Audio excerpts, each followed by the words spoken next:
Welcome into the Husker247 podcast. I'm Mike Schaefer, joined by Brian Christopherson here on a Tuesday morning. One of the weirder, crazier sports week of the season, Nebraska, the Friday night game. You have high school championships going on here in Lincoln Monday and Tuesday. Basketball is going to play on Wednesday. There's that big day on Thursday where everything is built around family, food, and football, making it the greatest holiday in my, opinion. I'm sure that some people might disagree with that, but honestly, it doesn't get a lot better than just a day built around family, food, football. Like what more do you really need? We don't need to give gifts. We don't need to sing songs. You just gather and you put gravy on it and you're good to go. That's fair. Christmas is my favorite holiday, the lead into Christmas. But I guess to make your argument, Thanksgiving sort of does that. It's like the ultimate runway into like the December of, I like Christmas songs too. You know what I've done? I crossed. You're playing Christmas music already, aren't you? I crossed that bridge. Yeah, this week I was listening to a few. You strike me as the Christmas music that you listen to is Bing Crosby, just singing, White Christmas, like the crooners and the classics. You're not over here like looking for any kind of Hallmark movie music. You want the originals. Basically, it's really hard for a modern artist to break into the Christmas song genre. Like it, if you think about what's the most recent one that would even be a good example? I mean, if you want to say they made it to the top, and this isn't that modern, but you'd say Mariah Carey's. Oh yeah, yep. I mean, that's like one that is like a staple in the top. It gets played every 5 or 6 songs. But yeah, I'm more like Nat King Cole, Bing, Perry Como, not Cuomo, Como. Yeah, that's more my jam. I've listened to a few. It's not like I'm all listening to that right now. I don't want to typecast myself, but I'm a little disappointed you don't have a Santa cap on now instead of just a stocking hat that you're wearing. I'll wear my Vikings one. I have a Vikings one. Okay. Yeah, I would like that. They've been giving gifts all year. The win against the Bears on Sunday that nobody wants to hear its breakdown. We decided the only time that we're going to do a Vikings podcast we got to save it is if they're playing the Detroit Lions for the number 1 seed here at the end of the year. All right.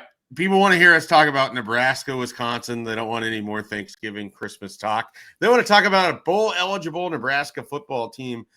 Brian, I feel like we were all kind of the same mindset going into last week. Nebraska has a great opportunity in front of them. We'll see if they're able to take advantage of it.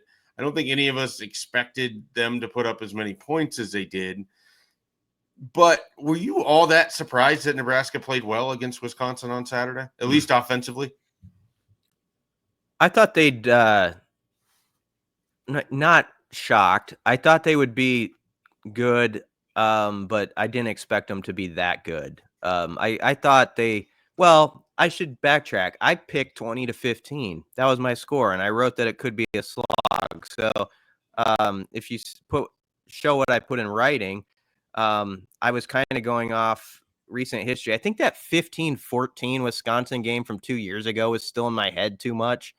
And I just and obviously the Badgers had played Oregon in that 16-13 game. And we just hadn't seen Nebraska bust out yet where they, even got into the 30s in a conference game like that. So it was almost like you could see that it could happen if they took that next step, but I didn't want to commit to it. So the fact that they did it and then went, I think, a step beyond that to get to 473 yards. And Rule's right. They could have had 50 plus. They could have done the old half 100 on them if a couple guys catch passes that are on their hands in the end zone. Sorry, I have Slider all up in my business as I'm trying to record this podcast. He's had a rough morning, so apologies there. But yeah, I mean, I thought what kind of stood out in this game is that Nebraska just kept getting opportunities and kept taking advantage of opportunities. As I throw it back to Brian and figure out what is going on beneath my feet right now. Yeah, I would say the thing that stood out the most, Schaefer, was the drive before the half when it's 14-10 and you think you have a touchdown in there. They review it and it's taken off the board. I don't know how you were, but I was like, I think they'll score still. That was in my head. Like I just felt like they had a rhythm. There was a confidence there that they would put the ball in the end zone. So it didn't surprise me when Banks caught the touchdown and it wasn't oh no, here we go again moment. This touchdown got taken away. They just moved right past it. And I like to see that. And then the drive in the third quarter was what really excites me about. I want to see this Holgerson Raiola thing in 25 and see what it can become no matter what the parts are around. Because when they went 7 plays, 74 yards and made it 34-10, everything in that drive was just working. It was Dana Holgerson in his bag. Wisconsin was on their ice skates. And it was really a beautiful brand of play calling and just execution. It was the best I've seen Nebraska all year on offense. And so those type of series, I think, have people excited about Friday's game, even though it's going to be 21 degrees. And like, okay, I know Iowa's got a good defense, is going to pose different challenges, but let's see if this offense can kind of continue and play with that same confidence in a game like this now. Yeah, I was definitely impressed by the fact that when they had stuff pop up that would normally have sunk the team a few weeks ago, they were able to just kind of battle back through it. And one of the things that kind of stood out, I mean, some of Dylan's best throws, like that one to Nair that wasn't a touchdown, and then he hits Nair in the second half, which should have been a touchdown, and he ends up dropping it. And then the same thing with Jamal, like 3 of his best throws on the night actually went for incompletions. Yeah. And, they just they didn't let that stuff bother him. I feel like, in October, when things went wrong, it just compounded. Like the mistakes compounded, the team struggled to kind of overcome some of the mistakes. And one thing going wrong would kind of send the team into a tailspin. Didn't really have that on Saturday. They were able to overcome it. And they just felt like a very confident offense, which confident and competent, which are 2 things that sort of been lacking. And yet at the same time, Brian, when I think about what I thought Nebraska football was going to be in 2024, Saturday's version of it looked a lot like what I expected. Maybe not so much defensively, but the ability to get up and down the field on teams to kind of be able to throw different people, different weapons. I mean, Jakori Barney was valuable. Obviously, Emmett Johnson had a great game. Dante Dowdell did his job. And then you had wide receivers from Banks, Nair. I think Nate Borkercher had a way better game than you would realize just looking at the stat line. Like they were able to just play and have a bunch of people contribute. And that's sort of what I thought they were going to look like all along. So if they're getting to this version now, I think Nebraska can have success in Iowa City on Friday. I don't care about the Hawkeyes. This isn't the Hawkeyes defense that's not allowing points or yardage to anyone. It's a fine Iowa team, but it's not that good. It's just like Wisconsin the week before. They're an okay team. You don't have to make them better than they are. If Nebraska handles their business, they're absolutely going to be in that game. Yeah. It's first off, I like the fact that the 6th win was celebrated as it was for the weekend. And I think I believe this fan base and everyone's going to put it in its proper place now. It's been such a drought that when the moment happened and some seniors broke through and got that, that achievement, it was worth taking the weekend to take a deep breath and being like, okay, that feels good. You got to enjoy some moments along the way. And then I also like that rule right away, though. Schaefer said this will be the last time 6 wins are celebrated like that. And it needs to be that way. And that bridges into my next comment. This game Friday is big in the sense of, the 6 win thing is nice, but I don't want to use the phrase like house money or something with Friday's game. That can't be the way it is anymore. Like if you want to now step off of that, okay, we got that behind you. That TV graphic can't be used anymore about the bowl drought. You got to now just go build on it and go win another trophy and march it off their field, and if they did, and got to 7-5. What you were saying about the offense and what you thought there would be, I think a lot of people felt good Saturday. And also there was that tinge of like, man, where was this? And obviously Holgerson wasn't around, but you felt like some things were just left out there this season. And Friday is an opportunity to get you closer to what a lot of people had maybe predicted in July or August, where you get to that 7-8 win mark where people were kind of at. So it's a big deal in that sense to keep it going. Yeah, I also appreciate Matt Rule saying that, because I know a lot was made of Saturday, and I think it's good to celebrate the fact that, the drought is done, but it's also important to make it known that this isn't an achievement worth celebrating. This is an expectation. This is what the team should be. This is, what you want to be moving forward. 70 other programs have already accomplished this fact. Great, let's move on. And that's why I'm so excited for Friday. From the mental aspect of, they don't have to carry that baggage. Yep. Do they just get to go play? Like, do we get to watch a Nebraska team that doesn't have to atone for the sins of the past, and they just get to play football, and they don't have to carry the weight of the world with them? Maybe we get to see that on Friday. I mean, I thought it was crucial to not be in a situation where you had to go to Iowa City for the win to then have this euphoric 6-6 season. One, because I think that looks kind of dumb. And two, you hadn't done it the last couple times. Why was it going to change now? So now that you're 6-5, and I agree, I used the phrase, I think, house money after the game on Saturday, but I also said, after I said it, I wanted to find something better to say. I don't know what it is, but they don't have that weight on them.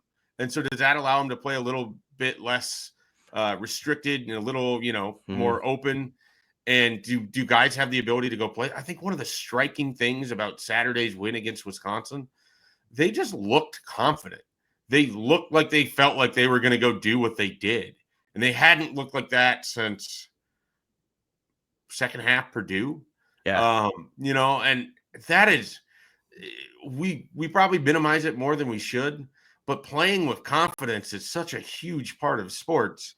And for Nebraska to kind of look like they have it again, it makes me really excited for what this team could be over these final two games. Yeah. And I want to see that, because a lot of these guys are going to be back, especially offensively, or you hope that they're back. I mean, in the portal era, who knows? But I want to see what Jakori Barney in a confident offense, believing in the play calls, looks like.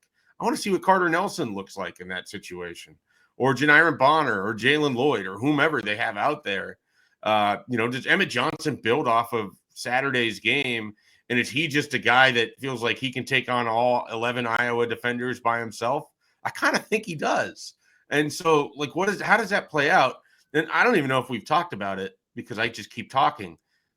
The offensive line kicked major butt on Saturday. I mean, that needs to be more front and center than what we've made of it. No tackles for a loss allowed, no sacks allowed, very few small gain plays. And if they were, sometimes it was they were trying to go for a touchdown from the 2-yard line. Just a great game from the offensive line. All right, I'll shut up now. No, you're absolutely right. And this follows after playing what everyone said was their best game against USC. So, maybe attaches somewhat to the play calls and the way they're doing certain things. It's probably beyond things I understand. But the bottom line is the holes have been there. You like the fact that the running backs were challenged, that they weren't getting enough out of those holes, like in the first half of the USC game. And I think you saw there were still obviously going to be plays where you left something out there, but I think you saw Emmett and Dante take that very seriously and take advantage of what their O-line gave them. So it was a very encouraging performance by that group. And there's no shame that you dropped the phrase house money right after the game, because I've used that a lot with Husker football. And I was thinking about it, it's like, that's the type of thing they have to get beyond. Like if you're going to be a great program, again, every game's got to have stakes, where you feel like you're supposed to go win this game. And I'm hoping to what you were talking about within that is that psychology of that weird conversation about a 6 win, which still feels so like small potatoes. And we are always having to have this discussion about just getting to that bar. And so, yeah, it was great to just like give them their due for 24 hours and celebrate it and all that stuff. That's fitting because we can imagine what this week would have been like had they lost. It'd be a terrible week around here. So it was a big game that they won convincingly. But I'm hoping we can kind of put behind us, and that's what they need to do. Some of these things we've been stuck on, like this is house money and that, and it's got to get back to, okay, you're going to Iowa City. This is a big game. No matter what, you're expected to win because you're Nebraska football and you have confidence in your execution and your coaches and all that stuff. And so I just hope they're well oiled on Friday. And if you play well and you lose, people can live with that. But it just needs to be a production where they go out there and things look like they're together, especially like they were on offense on Saturday. And we can get to the defense has to tighten some screws up. I mean, there's no question about it because they didn't have a very good game, really. I mean, they gave up 7.4 per play. They actually gave up a yard more per play than Nebraska did. And we're talking about how great the Huskers were humming. Wisconsin was moving it pretty effectively. There were a lot of passing lanes open. The run fits weren't great. So a lot has to get dialed in here this week. Yeah, for me, a lot of it comes down to you're playing a team like Iowa that's just repetitious by nature. You're going to have to play against the same run play probably 25 times. Slider. This dog is insane. What's his deal? Now. What's his deal? He's been dealing with seizures again. Oh, man. We don't know what part of his brain is operating at the moment and which one is under siege, unfortunately. But this I lost my train of thought. I was consistent with their approach. Yeah, and so pounding. Nebraska's run fits at the second and third level, and particularly those safeties, have been really bad, like really bad. And we have the advantage of sitting up in the press box, and you could see guys coming downhill in just horrible angles. Like they had no chance to be able to make the play that they're hoping to go make. And so, that's got to get a lot better. And Nebraska doesn't have to reinvent the wheel here. I mean, this was a 2023 defense that just flowed to the ball, and they did a lot of gang tackling and played as a unit. And then here it just feels like a lot of times one guy's meeting the running back, and if he misses, then there's a bunch of yards after. Like it just doesn't that gang tackling, that flowing to the ball, it just doesn't feel like it's been there for most of the season for Nebraska's defense after that Colorado game. Like it just hasn't really been hasn't quite been the same thing. And obviously they have a few pieces that are different. But it's a little remarkable to me how much it's kind of dropped off. Yeah, it's been really hit or miss. Like they've had games where they've popped up again and you're like, oh, that's the old friend I recognize. Like Ohio State, I know dinged them for some explosive, but I thought that was a game where you go to play a powerhouse team and you're it's like, also Ohio State. Yeah, you're like, okay, that was a good performance. But you're right. Then it's like, okay, it doesn't get followed up then the next week in the first half against UCLA. And so that's what's been frustrating. And you also wonder, I know Nash is dealing with the knee injury, and I think that's kind of labored him. But if you have Ty, so you're thankful you do. But man, he gives this defense a lot, and without that, there would be more problems because you think about some key plays in that game, even the ones he doesn't make the tackle. He made a play in the third quarter, which needs to be highlighted. He's in the trenches. It was right before John Bullock stopped them on the 4th and 1 when it was like 27-10. On second down, they flipped it out, and Ty goes from the trenches and trying to get to the QB all the way to the sideline and tracks it down. It was like a 7-yard gain. So it was a gain that was positive for Wisconsin. So you could lose sight of the fact that Ty Robinson just made it. But he saved it for being the first down. Yeah. He made an incredible play for a 300 whatever pound man to get over there and do that. And so you appreciate stuff like that. But, he's going to be a tough guy to fill in for next year. That's a long way away. But, there's some things on that defense that they're going to have to look under the hood with, but you don't have time this week. You got to dial in. The fortunate part is you're facing an offense that they sort of are who they are. They're not going to throw a lot of tricks at you. And if you can get dialed in, and we've seen Nebraska do it against Iowa before, where they've just taken it away most of the game. And the thing is, though, as you mentioned, they'll just keep going with it. And we've seen in this rivalry that stretch play that Nebraska will stop for nothing all game. 2019.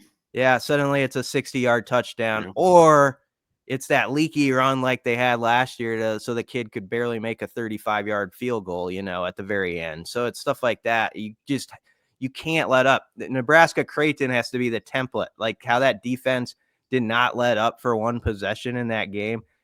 Or one rep, basically. How it has to be on Friday for this defense. Because if you do, Caleb Johnson will have a 55-yard touchdown that maybe ends up being the difference.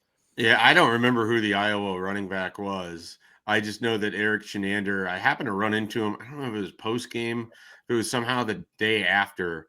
I happened, and he was just like sick to his stomach because they had done everything they were supposed to do in that 2019 game. He was like, Mike, we just called base. Everybody did what they needed to do, and they had that one run where we got out of alignment one time, and that's all it took. And he's like, I don't know how many times we defended that play correctly, but the one that's just going to eat at me the entirety of that offseason. And like, that's what playing Iowa is. Like, it's a frustrating experience because it's like, oh, they're just going to run their head into the wall. They're going to run their head into the wall. They're going to run their head into the wall. And suddenly the wall has a crack and it's like their head bursts through like they're Kool-Aid Man. And then they're running for, a touchdown. Like it's such a stupid thing, but they've made it part of their identity. They're okay with that. And they make you defend it. And they don't care if it doesn't work the first 19 times. Because if it works that 20th time and it's a 65-yard touchdown, that is so damn deflating. And Nebraska is going to have to be really, really consistent with the run fits. They also have to finish tackles. A lot of broken tackles on Saturday on top of everything else. So we'll see how they're able to respond with that.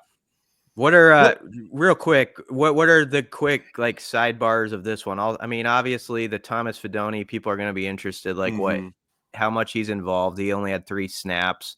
I did think Borkercher looked good, and Matt Rule gave a big kudos to Luke Lindenmeyer. Said if you talk about a guy that's like put his foot on the gas since Holgerson got here, it's Lindenmeyer. So he had some blocks. He had some blocks on Saturday that would go on a compilation if you were going to do such a thing. I mean, Lindenmeyer.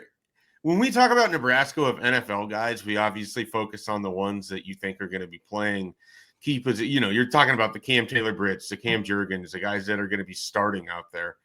Luke Lindenmeyer is someone that I could see getting on a practice squad, getting a third tight end role, just because his job is to go in there and blow somebody up on a short yardage situation. Like and he went and did that against Wisconsin. He's done that a couple other times this year. I mean, he's someone, there's something to be said for people who maximize what their role is. Like when Chancellor Brewington did that for Nebraska, that's sort of what, it's a very weird comparison, but that's kind of what Luke Lindenmeyer is. It's a specialty thing, and he has done a fantastic job with it.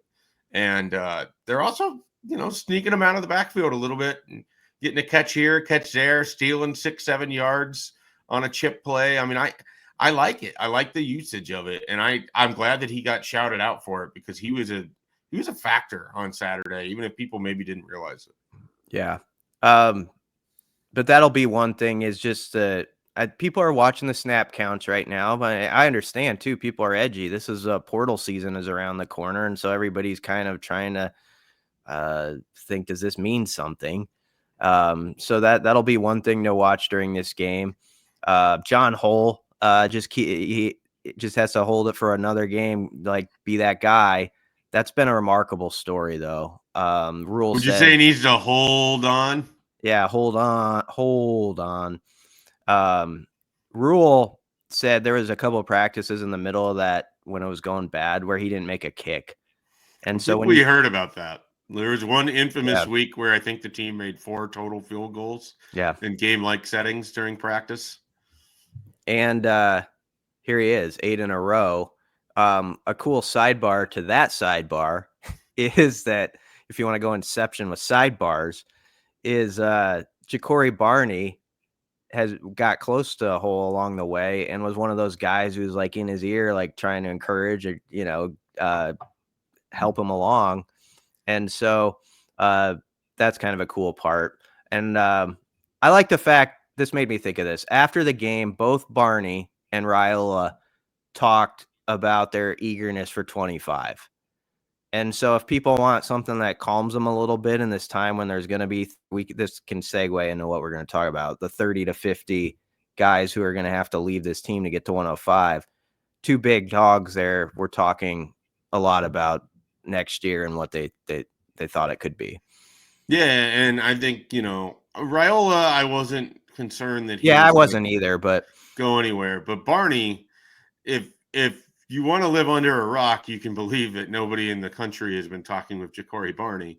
If you don't live under a rock, you can safely assume that Miami has very likely been reaching out to see if he would like to come home and play for a team that's currently lined up to play in the college football playoffs. So I don't have hard and fast evidence of this. I don't really need it. Tampering was going on years before. It certainly is going on now.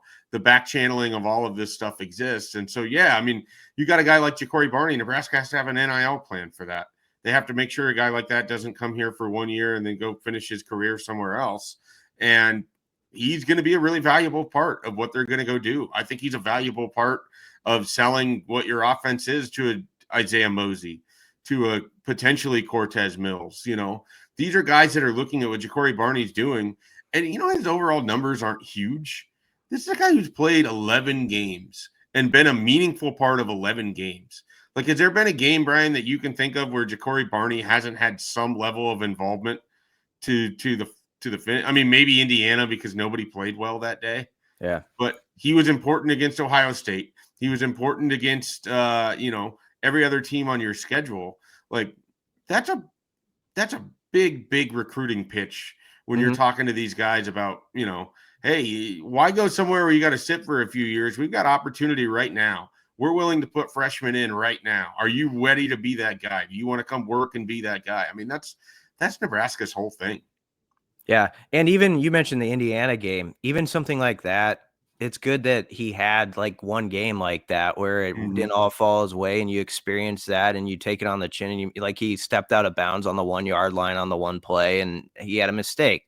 So you take that, you learn from it, and he's just fearless. Like, he takes so many hits and he doesn't worry about it. And he also has great hands. He makes really tough catches look kind of routine. The one just before Hull made the first kick before the half, after the Wisconsin fumble where they ran a play for some stupid reason when they couldn't yield it out. But that was like an 11-yard catch where he showed unbelievable body control, takes a hit. It wasn't an easy catch, but he just got up like, yeah, that's what I'm supposed to do, 11 yards. And that's how he's been. Yep. Let's discuss a wide receiver who won't be in Nebraska's program going forward next year, and Malachi Coleman. Matt Rule said on Monday that Malachi's informed him he's going to officially enter the transfer portal December 9th. When he can do that, I'm sure there will be suitors for Malachi. I don't want to spend a lot of time on this because it's easy to kind of speculate about what we think happened and what we've heard and all of that.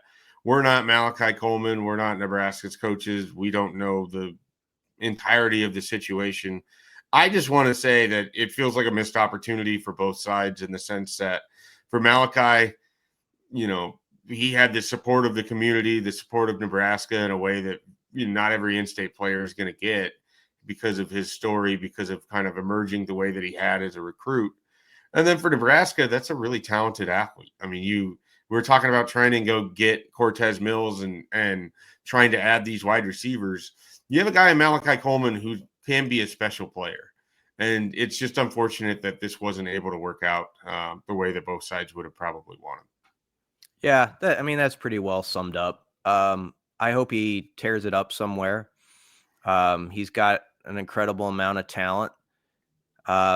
If he's not feeling it for whatever reason, or if Nebraska on their end isn't, this is sort of the way of the world with the 105 rule coming up, though. It's just the way it's got to be. You have to both be like on the same path. You can't have anything where it's off and you have like 10 to 12 guys sitting over here who aren't really like on the path you're on or whatever. And I'm not trying to imply anything there. I'm just saying like it's got to be like so in step now with everybody, because every spot is so valuable, and it's going to be that way. So this was not surprising. It had been up in the wind for a while. We asked about it last week. I understand why they didn't want to comment then. It was just doing our due diligence, and Rule did his. But he made it official on Monday that's on, and get used to it. There's going to be, as he said, probably 30 to 50 guys. Some are walk-ons, but there will be some who aren't, that are going to be in the portal, and Nebraska's got to get this chopped down. And, you got to combine that with who's coming in. You got to think about like guys like Demetrius Bell, who was injured this year, and what his situation is. Like there's all sorts of stuff that you have to think about. Yeah. And, unfortunately, you also just have to move on. And there's going to be another Malachi down the road, and you'll have to see if that one can be successful for you, whereas this one was not. And I think Nebraska is going to ultimately be fine with what they're recruiting at wide receiver, what that offense is going to look like. And we'll see kind of where Malachi lands. And he's the first of, as you said, there's a lot of big conversations coming. There's a lot of guys that it's going to be pretty easy for both sides to recognize that they're not going to be able to make the 105.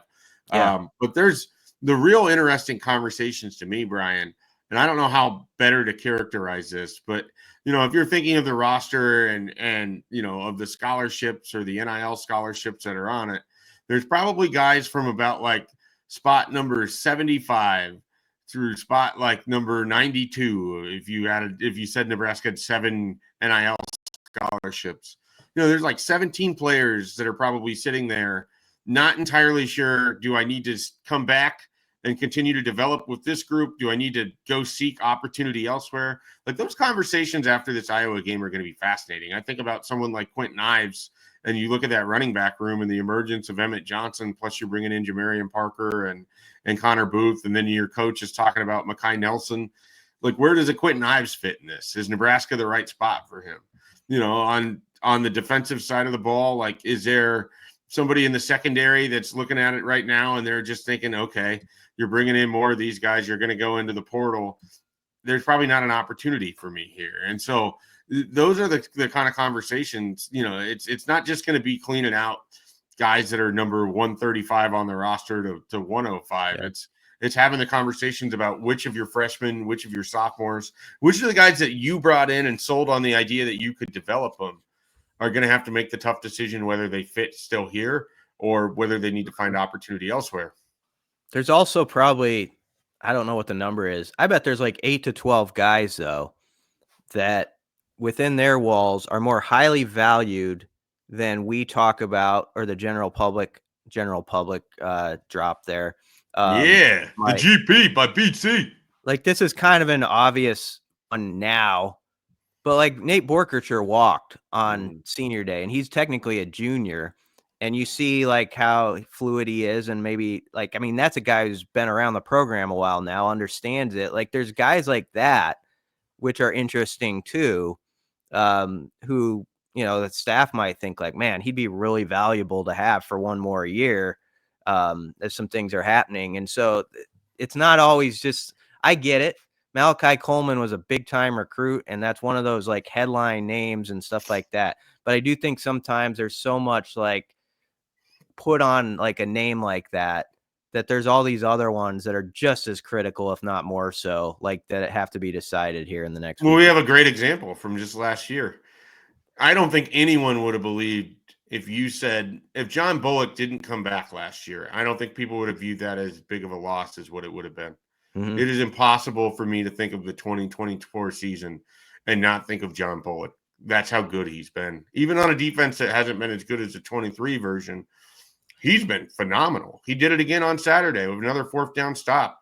He is so good pre-snap, getting himself into position where he needs to be to make a play. And then he just goes and makes the play. That's the other thing about him. Like, if John Bullock is hitting you, chances are he's finishing that tackle because he put himself in position to make a good, strong tackle to begin with. Like, I don't know. I could go on and on about how impressed I am by what John Bullock has done this year, but it is one of the more surprising, never saw it coming type performances. And then he just keeps getting better. Like I truly believe he's, right there with Ty Robinson for defensive MVP this year. Yeah, that's a good name there.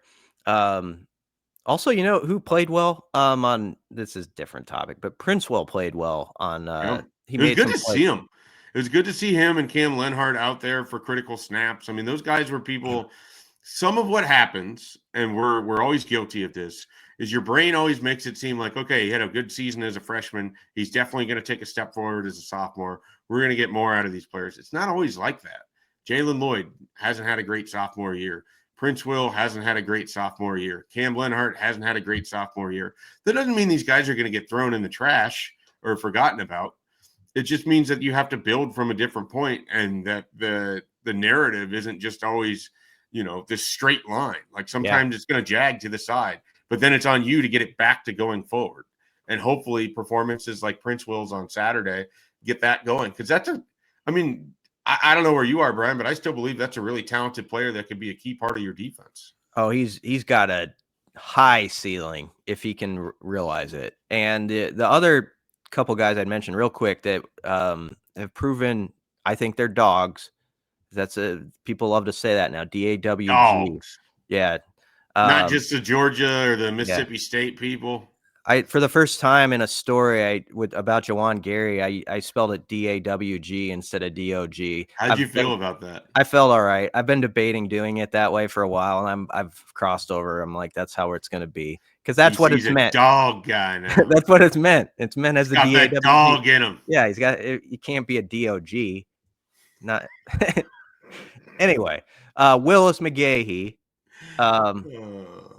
He's got some dog tendencies. Yeah, he does. And it's another guy where you got to make sure he comes back. You need Willis McGahee. Sierra Wright, we were kind of throwing around on the press box because he was popping in and out. He still ended up with a heavy snap count, but then Rule said Monday he was one of the sick guys who was just like going through it. Like he said, Rule, and to show you how valuable he is, Rule was like telling him during the game, like putting his arm on him, like, I need you, buddy, just to get through this one. Like that's how much he means right now. And I think we kind of saw that at the end. Hopefully Bly can take off with the full off season and all that stuff, but he had a rough go there at the end. But Sierra Wright, just for anyone who's wondering, he was fighting through it on Saturday. And so that adds to like his story of like, he's just a gamer that's stepped up for this team. And what does it say about Nebraska that two of their better offensive performances in the last decade came on weeks where they were dealing with the flu? When you get Maryland 2019 and Wisconsin 2024. That Maryland one was particularly bad. I remember there was talk about multiple starters were going to be missing. Like I think Dedrick Mills only played like a handful of snaps because he was worried about blowing chunks while he was running the football. Like it was a fun trip. I had a good time. DC was nice. Yeah, we were interviewing this young kid named Ramir Johnson in the tent after the game, this newcomer. That I don't know. I don't think you want to get sick too often, but for whatever reason, it heightens the senses, they sometimes say, right? Like it definitely does. So I don't know, but they did have some guys going through it. I think Jalen Lloyd might have had something too that he didn't pop into that game. But that will be something to watch on Friday. There's guys, and I don't think it's all flu related, who plays and who doesn't. And I think there's less tolerance for some silly mistakes too. Like if Bonner was the flavor of the week, and he'll be back after the USC game, but he had the fumble, which was kind of a tough play, caught it, got hit, that happens. But he didn't play as much after that, So I mean, there is a little bit of that going around, which I think that offense needs that kick in the pants. This team needs that, so I'm all with it. I'm with it. I'd like to see it on both sides of the ball, but we can have that conversation. I know, yeah, another time, I'm sure. So, all right. Anything else you want to add here as we close up shop? No, I need to get some Christmas tunes in here before I go over to the press conference. So, all right. Why don't you throw on Bob Seger's Little Drummer Boy on your drive over? You'll enjoy that one. That's a good rendition of a classic. You have Christmas song ideas. Be sure to send them to not ideas, but actual songs that you like. Be sure to send them to BC. Tweet them at him. Send them on the message board. Make sure that's really public. Make that really public that I'm listening to Christmas songs this week. I already did, but we don't need to. Let's keep it in this outlet. People don't need to be tweeting me that. No, I think what we need to do is build BC's Christmas playlists, like a big public Spotify. People can add to it, and then you'll listen to it in the month of December, and you can grade it for us. Okay. So I think that's an idea, because there'll be nothing else going on this December. Yeah, no, it's going to be a really slow December. Speaking of things going on, Brian, it is a week until signing day eve. Whoa. Like, nobody seems to know that this is happening next week. Next week, Nebraska will get pen to paper. Dawson Merritt, he was there on Saturday. He's going to sign. Jeremiah Jones, he re-upped his commitment the Friday before the game, showed up on Saturday. That boy is as big as a house. He is a large guy, and he could play in the defensive backfield. I don't know that he will. I don't know what position he's going to line up. I was talking with someone affiliated with Nebraska, and they are quite excited about Jeremiah Jones. So I am very intrigued as to what they do there. Very intrigued by this class. It's a unique one that has a chance to really finish strong, and we'll see what happens with the likes of Michael Terry and Cortez Mills, Chase Lofton, Aiden Manitai, who looks like he's probably going to stick with Cal. You've got the Jordan Allen, who's committed to Louisville, but Nebraska's still kicking the tires around there. There's still some stuff going on. They had some big 26 guys were in too, and there's a couple stories on the site about. Well, and that's the time of year that it is you want to get these guys in, because if you start to try to build those relationships and get those commitments early so you can have them for next summer, that's kind of the idea. Have we talked about this, Brian? Nebraska now bowl eligible. Early enrollees, the Caden Vermosses of the world, are going to be able to practice for bowl practices with Nebraska. I don't know if they'll get to travel to wherever Nebraska is going, but Caden Vermoss can drive over from Millard North and practice with Nebraska because he's an early enrollee. That's kind of cool. That'd be crazy. Like, if you're Caden Vermoss and did that. Rule the other day kind of said I have to see how like the dates work out and all that stuff. So we'll see if that is done by anybody, but that would be fascinating. If it is, it's going to be Caden Vermoss who's found a way to go over to practices while still being in high school, and the practices are at 10 in the morning. So I would not put it past Caden Vermoss to be suited up for a practice as soon as he possibly can. And then Dana Holgerson tells us, there's this young kid who just got here. I mean, Millard North used him on offense. He was a kick returner, punt returner. He's very, very fast. There's a chance. Yeah. There's a chance. So plenty of recruiting stuff. We'll have all of that on the site as well at Husker247.com. I got to start figuring out what our plan is for early signing day content and everything else, dude. So we'll have all of that at Husker247. There's basketball game on Wednesday. We're going to have basketball podcasts that'll come out on Wednesday. We're going to have the Hypecast come out on Thursday. So if you don't want to spend time with your family, if they're talking too much politics, or if you don't want to watch the Lions blow the doors off of the Bears, just throw on our podcast. We'll have the Hypecast. We'll get you ready for that Friday game. And, of course, Black Friday Brunch BC will be at the game. We'll have all the coverage from that Friday night as well. So big week at Husker247. A big deal, too. There's a deal right now. Yeah, if you are not a member, you are not going to get it cheaper than what we were putting out there for Black Friday. I don't even know if it's public yet. I don't know. 75% off. 75% off. That is a heck of a deal. You want to be a part of that. For a bowl-eligible Nebraska football team, for a Creighton-beating Nebraska basketball team, things are getting interesting around here again. And, hey, they're even recruiting now, too. So, lots going on with Nebraska. Lots of reasons to be part of Husker247. And lots of reasons to check back for the other Husker247 podcasts that will be coming this week.